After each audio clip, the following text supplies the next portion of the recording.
Hello, my dear students, especially the SSC aspirants. Welcome you all once again to my class. এবং আজকের এই ক্লাসটা হতে চলেছে তোমাদের যে কবিতাটা আমি পড়াচ্ছিলাম অর্থাৎ দ্য লাস্ট রাইড টুগেদার ব্রাউনিংয়ের তার উপরে শেষ ক্লাস। আমরা আজকের আলোচনা শুরু করব কিন্তু স্ট্যাঞ্জা 7 থেকে। স্ট্যাঞ্জা 6 আমরা যেখানে শেষ করেছিলাম সেখানে দেখতে পাচ্ছি এই কবিতার যিনি বা যে স্পিকার রয়েছে সেই লাভার তার নিজের জীবনের অ্যাচিভমেন্টের সঙ্গে অন্যান্য ফিল্ডে যে সমস্ত মানুষজন রয়েছে তাদের অ্যাচিভমেন্টের একটা কম্পারেটিভ স্টাডি বা কম্পারেটিভ ডিসকাশনের জায়গা তৈরি করছে। এবং আমরা ইনিশিয়ালি দেখেছি একজন স্টেটসম্যান বা রাজনীতিবিদ এবং একজন সৈনিকের জীবনের প্রাপ্তির সঙ্গে সে নিজের প্রাপ্তিকে কম্পেয়ার করে দেখছে বা দেখাচ্ছে আমাদের যে তার প্রাপ্তি কোনো অংশে কম নয় বরং বেটার ওদের তুলনায়। তো এইখান থেকে আমরা পরের দিকে আলোচনায় যাচ্ছি। What does it all mean poet? ও হে কবি, এই সব কিছুর মানে কি দাঁড়ায়? মানে তোমার যে কাজকর্ম তুমি যা যা করছো তার মানে কি দাঁড়ায়? Well, your brains beat into rhythm, you tell what you felt only. হ্যাঁ বেশ, তুমি কি করো না, তুমি তোমার ব্রেনটাকে বিট করো, means you excite your brain, okay, you make pressure upon your brain, তোমার মস্তিষ্কের উপর চাপ তৈরি করো, তাকে স্ট্রাইক করো। কি করতে? You tell what we felt only, তুমি আমাদেরকে বলো যেটা আমরা কেবল অনুভব করেছি কিন্তু বলতে পারিনি। ইনফ্যাক্ট কবি এবং আমরা যারা না কবি বা অকবি তাদের মধ্যে ফারাক তো এটাই, কবিরা যেরকম দেখেন আমরা ঠিক সেভাবে দেখতে পারি না, দুজনেই দেখি। কবিরাও কথা বলেন, আমরাও কথা বলি, কবিরাও তাদের মনের ভাব প্রকাশ করেন, আমরাও আমাদের মনের ভাব প্রকাশ করি, কিন্তু কবিরা যেভাবে পারেন আমরা সেভাবে পারি না, ফারাক ওইটুকুই। কিন্তু এই নয় যে আমাদের জীবন টোটালি কবিদের জীবনের থেকে আলাদা বা কবিরা আলাদা কোনো শ্রেণীর প্রাণী বা তাদের পুরো ব্যাপারটা আলাদা, এরকম নয়। ইনি বলছেন যে আমরা যেটা কেবল ফিল করেছি বলতে পারিনি, তুমি সেইটাকে বলেছো এবং সেটাকে ছন্দবদ্ধ উপায়ে প্লিজিং একটা এক্সপ্রেশনের মধ্য দিয়ে বলেছো, এটাই হচ্ছে তোমার কাজ। So you beat your brains into rhythm, এবং তোমার ব্রেনকে প্রেসারাইজ করে, ব্রেনকে উত্তেজিত করে তুমি ছন্দ তৈরি করো। You tell what you felt only, you expressed, you hold things beautiful the best, এবং তোমার এক্সপ্রেশনের মধ্য দিয়ে এটা ফুটে ওঠে, তুমি প্রকাশ করো এইভাবে বা প্রকাশ করেছো যে তুমি সুন্দর জিনিসটাকে সবচেয়ে সুন্দরভাবে দেখো এবং প্রকাশ করতে পারো। আমরা যেটা পারি না, আমাদের মধ্যে সুন্দরের অনুভব নেই তা নয়, কিন্তু তুমি সুন্দর জিনিসটাকে সবচেয়ে সুন্দরভাবে দেখতে পারো বা তাকে প্রকাশ করতে পারো, এটাই তো মূলত ব্যাপার, ফারাকটা এইটুকুই। You hold things, okay, means এখানে ইউ বিহোল্ড থিংস এই অর্থে as the most beautiful or in the most beautiful way as well as you can express them and pace them. Pace কথা মানে এখানে গতি দেওয়া, মানে শেপ করা, অর্থাৎ তাদেরকে চেহারায় না তৈরি করা। যে জিনিসগুলো তুমি ফিল করছো সেগুলোকে প্রকাশ করো, তাকে রূপ দাও। কিসের রূপ দাও? ইন রাইম, ছন্দে। ছন্দ বলতে রিদম মানে আমরা জানি ইনহেরেন্ট একটা ফিচার, যার মধ্যে অনেকগুলো বিষয় থাকে, ডিকশন থাকে, ঠিক আছে, একটা মিউজিক্যালিটি থাকে, ইত্যাদি ইত্যাদি থাকে। কিন্তু রাইম হচ্ছে অন্তমিল, কবিতার বিভিন্ন লাইনের শেষে যে সাউন্ডের মিল থাকে তাকে আমরা বলি রাইম। তো কী বলছে? You save them in rhyme, show side by side. হ্যাঁ, তো তুমি ফিল করার পাশাপাশি, অর্থাৎ তুমি খুব সুন্দরভাবে ফিল করো, আমাদের থেকে বেটার ওয়েতে হয়তো দেখো বা সুন্দর জিনিসটাকে সুন্দরভাবে বুঝতে পারো, কিন্তু পাশাপাশি তুমি আরেকটা কাজ করো। কী কাজ করো না, তুমি এই সুন্দরের উপলব্ধিটাকে সবচেয়ে সুন্দরভাবে প্রকাশ করো, তাদের একটা প্রপার শেপ দাও রাইমড ফর্মে, অর্থাৎ অন্তমিলযুক্ত। ইটস সামথিং, না ইটস মাচ, হ্যাঁ এটা অ্যাচিভমেন্ট বটে, এটা মোটামুটি একটা অ্যাচিভমেন্ট। না না না, যদি সত্যি বলতে হয় এটা বেশ ভালো রকমই অ্যাচিভমেন্ট, কারণ এটা সবাই পারে না, তুমি পারো, গুড। বাট দেন, কিন্তু তারপরে, have you yourself what's the best for men, যেটা তুমি মানুষের জন্য শ্রেষ্ঠ বলে তোমার কাব্যে তুলে ধরলে, সবচেয়ে সুন্দর বলে প্রকাশ করলে, সেটা তুমি তোমার নিজের জীবনে কি অনুভব করেছো বা উপলব্ধি করেছো বা অ্যাচিভ করেছো? তোমার নিজের জীবনে কি সুন্দরের ছোঁয়া রয়েছে? আর ইউ, তুমি কি সেরকমভাবে উপলব্ধি স্তরে গেছো বা পেয়েছো? তুমি কেমন না, পুয়ার, সিক, ওল্ড, এরিয়র টাইম, এর মিনস বিফোর, তুমি ওই কাব্যচর্চা করতে গিয়ে বুড়িয়ে গেছো সময়ের আগে, অসুস্থ হয়ে পড়েছো। এবং পুয়ার, পুয়ার কারণ কবিরা যদি সফল হন তখন অর্থ আসে, কিন্তু হাজার হাজার লক্ষ লক্ষ কবি রয়েছেন যারা কিন্তু সফল হন না। Actually don't take it otherwise, যদি কোনো কবি মানুষ থাকেন আমার ভিউয়ার হিসেবে, একসময় মজা করে বলা হতো যে কোনো মানুষ দেখা গেল দাড়ি ফাড়ি হয়ে গেছে, রোগা শোকা চেহারা, আর্থিকভাবে খুব খারাপ অবস্থায় রয়েছে, তাকে বলো কী রে তুই কবি হয়ে গেলে নাকি।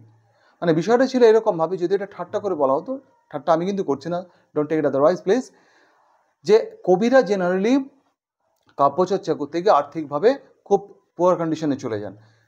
সেই জন্য প্রায়শই দেখা যায় কি, যারা কবিতা চর্চাটাকে মূল প্রফেশন হিসাবে না রেখে একটা মেন প্রফেশন তারা ক্যারি করেন, তার পাশে কাব্য চর্চা করেন, ঠিক আছে। কিন্তু যদি তুমি পুরোটাই কাব্যের জন্য দিয়ে দাও জীবনে, in large number of cases বা in most of number of cases কবিরা কিন্তু খুব খারাপ একটা আর্থিকভাবে খুব চ্যালেঞ্জ লাইফ লিড করেন। Okay, have yourself first the best for men, are you poor sick or old or your time. তোমার বুড়ো হওয়ার আগেই অকাল বার্ধক্য এসে যায়। অ্যাকচুয়াল যখন তোমার বুড়ো হওয়ার কথা, তার আগে তুমি বুড়িয়ে যাও, অসুস্থ হয়ে পড়ো এই কাব্যচর্চা করতে, কারণ প্রপার ডায়েট পাও না, গরিবই তোমাকে চারদিক থেকে ঘিরে ধরে। সো পভার্টি, সিকনেস, ওকে, সব কিছু মিলিয়ে তুমি কি তোমার নিজের জীবনে ওই উৎকৃষ্ট সৌন্দর্যের অনুভব করতে পারো? ডেফিনেটলি নয়। কারণ আমার যদি পেটে খিদে থাকে, আমার যদি আর্থিকভাবে সমস্যা থাকে, তাহলে সুন্দর জিনিসের উপলব্ধি বলো বা এনজয়মেন্ট বলো আমি কখনোই পুরোপুরি করতে পারবো না। Nearer one wit, wit actually এখানে বিট অর্থে বসছে। তুমি কি পৌঁছতে পেরেছো কণামাত্র ইয়োর ওন সাবলাইম? তুমি সবার কাছে যে Sublime form of life, Sublime form of beauty তুলে ধরলে, সেই সাবলিমিটির কণামাত্র পাশাপাশি কি তুমি যেতে পেরেছো? পারোনি, তাই তো? সো কাদের তুলনায় তুমি যেতে পারোনি না? দেন উই, আমাদের তুলনায়, who never have turned a rhyme, যারা কখনো একটা ছন্দও তৈরি করেনি জীবন, টার্ন মানে অ্যাকচুয়ালি কম্পোজড এই অর্থে, তাদের তুলনায় তুমি কিন্তু এক কণা মাত্রও বেশি যেতে পারোনি জীবনের সাবলিমিটির পাশে। যে সাবলিমিটি তুমি অন্যের জন্য তোমার কাব্যে ফুটিয়ে তুললে, তুমি কি, আমরা যারা যারা কোনো দিন সাবলিমিটি তৈরি করিনি বা সাবলিমিটির ধারে কাছে যাওয়ার চেষ্টা করিনি ওই কাব্যের থ্রু দিয়ে, সৌন্দর্য চেতনার দিক থেকে, এস্থেটিক সেন্সিবিলিটির দিক থেকে, তাদের তুলনায় তুমি কি যেতে পেরেছো? অ্যাকচুয়ালি এটা হচ্ছে literary interrogation, the answer is implied within ইট।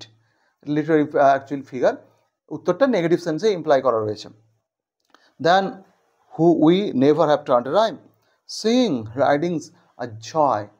তো তুমি এরপর থেকে বরং যদি কাব্য লেখো না, মজা করে বলছেন, এরপরে তোমার কাব্যে লিখবে যে প্রেমিকার সঙ্গে ঘোড়ায় চড়াটাই হচ্ছে আসল আনন্দ। Sing sing please compose poems on this theme, the riding is the joy for me.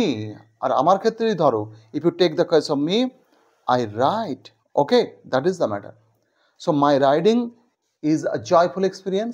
So তুমি নিজের জীবনে হয়তো এরকম জয় পাওনি, তুমি যদি সত্যি কাব্য লেখো এরপরে কাব্যের থিম হবে এটাই, যে প্রেমাস্পদের সঙ্গে রাইড করাটা হচ্ছে আসল আনন্দ।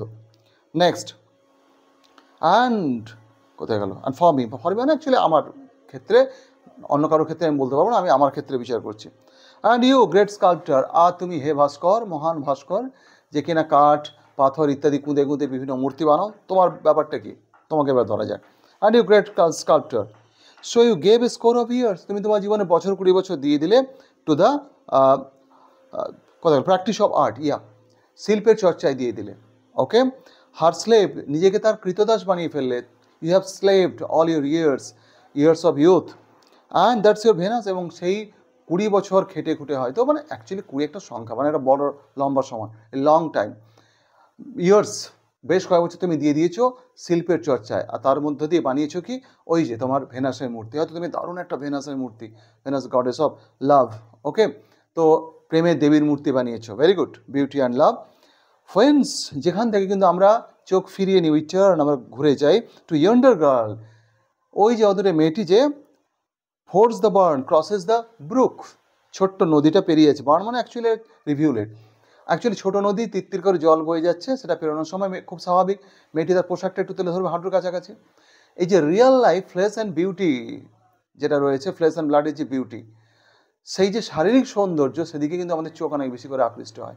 ভিনাসের মূর্তি যত বিউটিফুল হোক না কেন, যত অ্যাট্রাকটিভ হোক না কেন, যদি কম্পারেটিভলি পাশাপাশি beauty of flash and blood, অর্থাৎ রিয়েল লাইফ হিউম্যান ফর্মে কোনো সুন্দর মানুষ থাকে, ডেফিনেটলি শিল্প নিদর্শনের সৌন্দর্য থেকে আমাদের চোখ চলে যাবে ওই দিকে। তাহলে কী দাঁড়ালো, তুমি তোমার এতগুলো বছর যে শিল্পের পেছনে দিলে, শিল্পের চর্চায়, সেই শিল্প সৃষ্টি কিন্তু আমাদের অ্যাটেনশানকে ধরে রাখতে পারলো না। তুমি হেরে গেলে এক অর্থে রিয়েল লাইফ বিউটির কাছে। তাহলে বাবু শিল্পচর্চা করে কী লাভ হলো? তোমার শিল্প যদি মানুষের অ্যাটেনশানকে গ্রিপ করে না রাখতে পারলো for a long time, permanently defeating the beauty of flash and blood, real লাইফের বিউটিকে যদি পরাস্ত না করে মানুষের মনোযোগকে তোমার দিকে না টানতে পারলো, তাহলে তুমি আর তোমার কী হলো লাভ?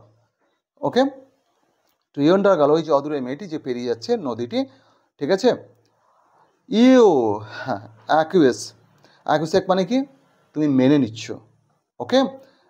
And I shall refine, shall I refine, তুমি যদি মেনে নাও, if you take it as normal, তুমি যদি এটা মেনে নাও, if you take it tacitly, তুই যদি মেনে নাও যে তাহলে হ্যাঁ বাবু আমি কি তাহলে অভিযোগ করবো, should I refine, should I be discontent, আমি কি মানে অসন্তুষ্ট হবো, আমি কি করবো, ইফ ইউ অ্যাকসেপ্ট ইট, ঠিক আছে।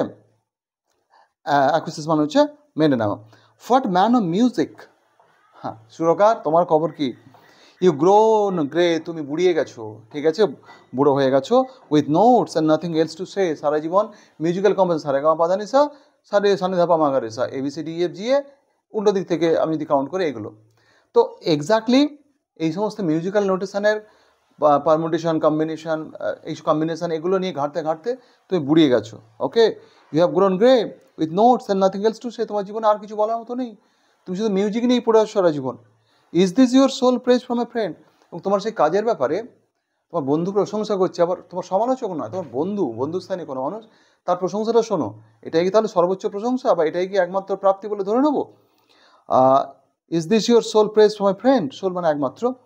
Greatly hits operas train in ten, হ্যাঁ তার যে মিউজিক্যাল ড্রামার যে কম্পোজিশনগুলো, অ্যাকচুয়ালি আগে music separate branch of art হিসাবে ডেভেলপ করতো না, আগে কিন্তু মিউজিক্যাল ড্রামার পার্ট হিসেবে মিউজিক কম্পোজ করা হতো। তো সেজন্য বলছে যে অপেরা মানে হচ্ছে মিউজিক্যাল ড্রামা, তার যে সমস্ত কম্পোজিশন, স্ট্রেন্স মিনস হেয়ার, মেলোডিজ, হারমোনিজ, সেগুলো গ্রেটলি ইন্টেন্ডেড, মানে তার পেছনে অভিপ্রায়টা ছিল একটা গ্রেট কম্পোজিশনে, কোনো ডাউট নেই। Actually the composer who composed these strains or these kind of melodies, he intended to compose something great, no doubt about that, এবং সেটা ভালো সৃষ্টি হয়েছেও, এর মানেটা দাঁড়াচ্ছেই, ঠিক আছে।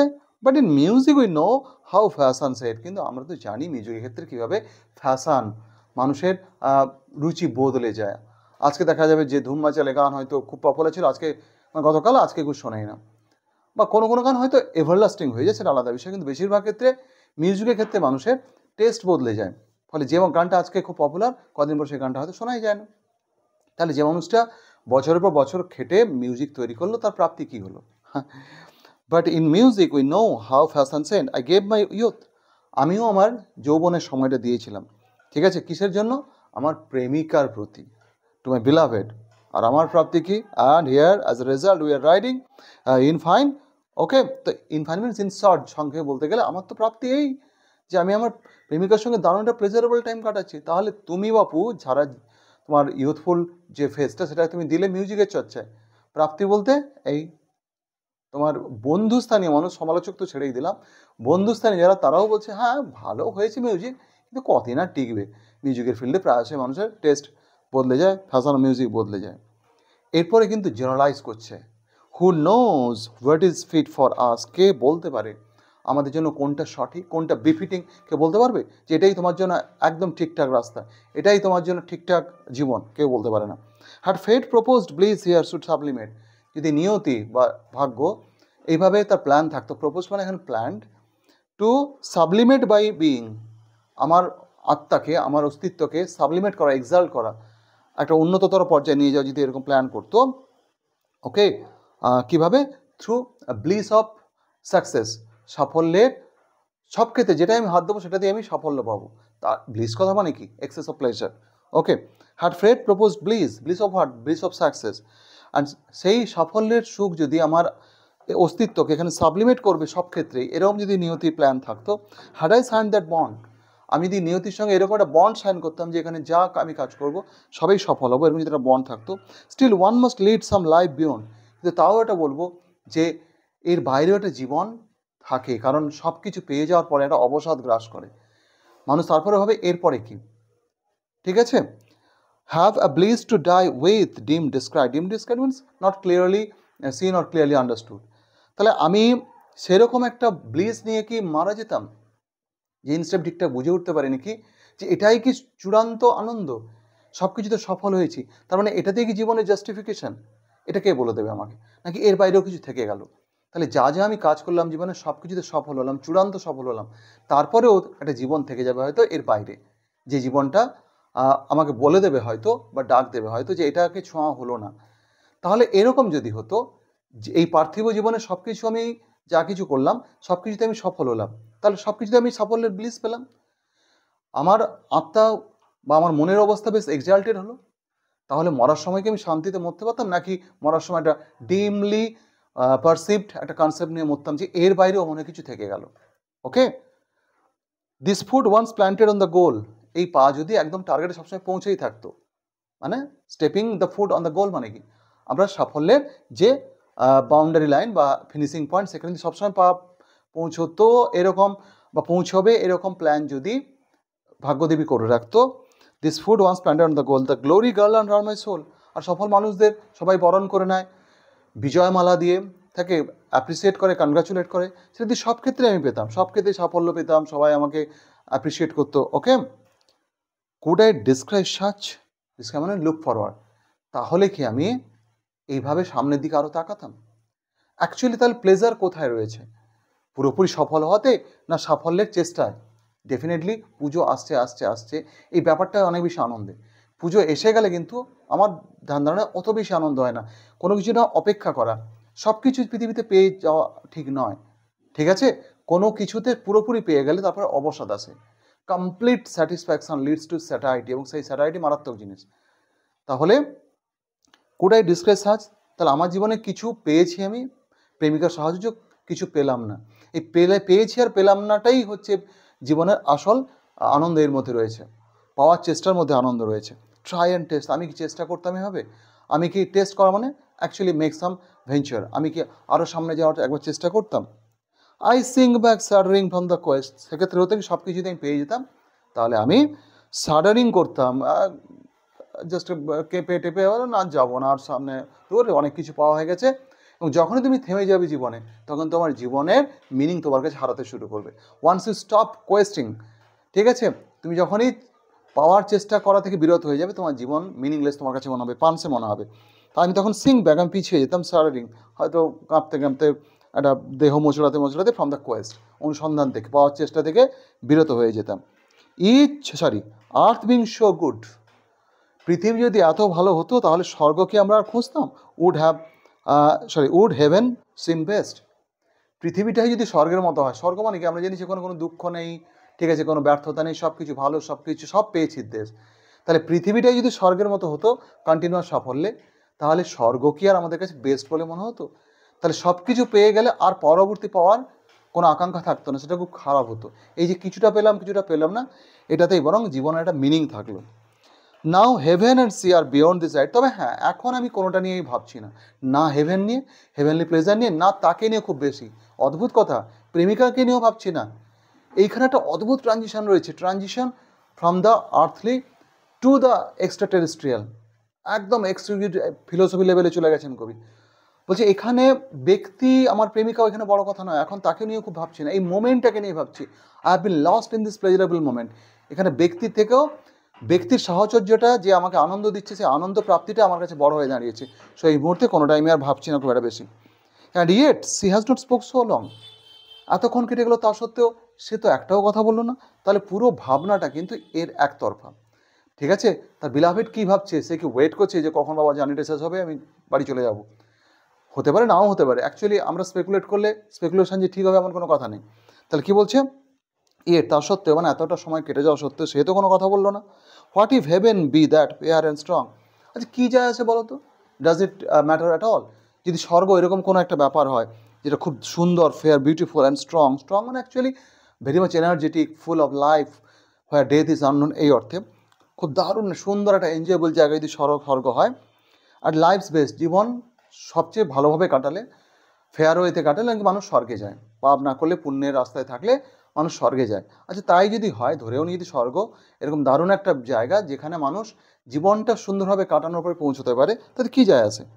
উইথ আর আইজ আফটার, যে স্বর্গের দিকে আমরা চোখ মেলে থাকে, ওই যে ওখানে স্বর্গ, এরকম একটা ভাব নেই, ঠিক আছে, স্বর্গ কোথাও একটা রয়েছে।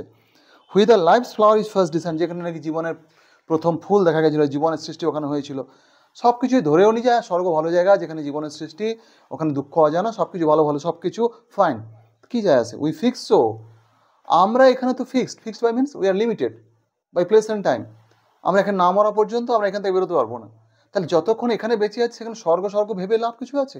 Let's enjoy the earthly life. So we fix, so we are limited here, we are so limited here, এবং being so limited is there any meaning in looking for heavenly life? Okay, we fix so should ever should show abide মানে wait, আমাদের তো অপেক্ষা করতে হবে, অপেক্ষা করার ছাড়া কোনো রাস্তা নেই। কিসের অপেক্ষা? মৃত্যু পর্যন্ত, ঠিক আছে? সেই অপেক্ষা করার কোনো মানে আছে যে বাবু কবে মরবো, কবে স্বর্গে যাবো, এখানে তো আমরা আবদ্ধ জীবনযাপন করছি, আমাদের জীবন যতক্ষণ না শেষ হচ্ছে ততক্ষণ যেতে পারবো না, তাই অপেক্ষা করে বসে থাকি স্বর্গের জীবনে, এর কোনো মানে আছে? তার থেকে আর্থলি লাইফ এনজয় করা better. What if we still ride on? আচ্ছা কী ক্ষতি হতো বলো যদি আমরা এরকম চালিয়ে যেতে পারতাম, এই পথ যদি না শেষ হয় এরকম ঢঙে। উই টু, আমরা দুজন, with life for ever old and yet new, আমাদের জীবন ঠিক যেন সেরকমভাবে আমাদের কাছে আজকে মনে হচ্ছে অসাধারণ একটা জীবন, কিন্তু এই জীবনটা তো নতুন কিছু নয় যে আমরাই কেবল জীবন যাপন করছি। এর আগে কোটি কোটি মানুষ যারা পৃথিবীতে জন্মেছে, বড় হয়েছে, মারা গেছে, তারাও জীবনযাপন করে গেছে, তারাও প্রেম করেছে, তাদের জীবনও এরকম প্রাপ্তি অপ্রাপ্তি রয়েছে। তো সেই জীবন এভার ওল্ড কিন্তু এভার নিউ, কারণ আমাদের প্রত্যেক দিনের জীবন আমাদের কাছে আনপ্রেডিক্টেবল, সেই জন্য আমরা জানি না আমাদের জীবনে কী ঘটবে। তাই জীবন ব্যাপারটা পুরনো কিন্তু আবার চিরনতুন, ঠিক আছে? With life for ever old yet new, change not in kind but in degree, জীবনের ধরন বদলায়নি, জীবন মৃত্যু, জীবনে বাঁচার ব্যাপার স্যাপার সবই এক রয়েছে, শুধু প্যাটার্নটা হয়তো degree, not in the kind টাইপের দিক থেকে জীবন বদলায়নি, ডিগ্রি মাত্রার দিক থেকে হয়তো বদলে গেছে। দেখা যাবে হয়তো 900 সালে মানুষ যেভাবে বাঁচতো আমরা 2025 সালে অন্যভাবে বাঁচছি, কিন্তু জীবনে বড় হয়ে ওঠা, জীবন যাপন করা, মারা যাওয়া সব ব্যাপারগুলো একই, ঠিক আছে?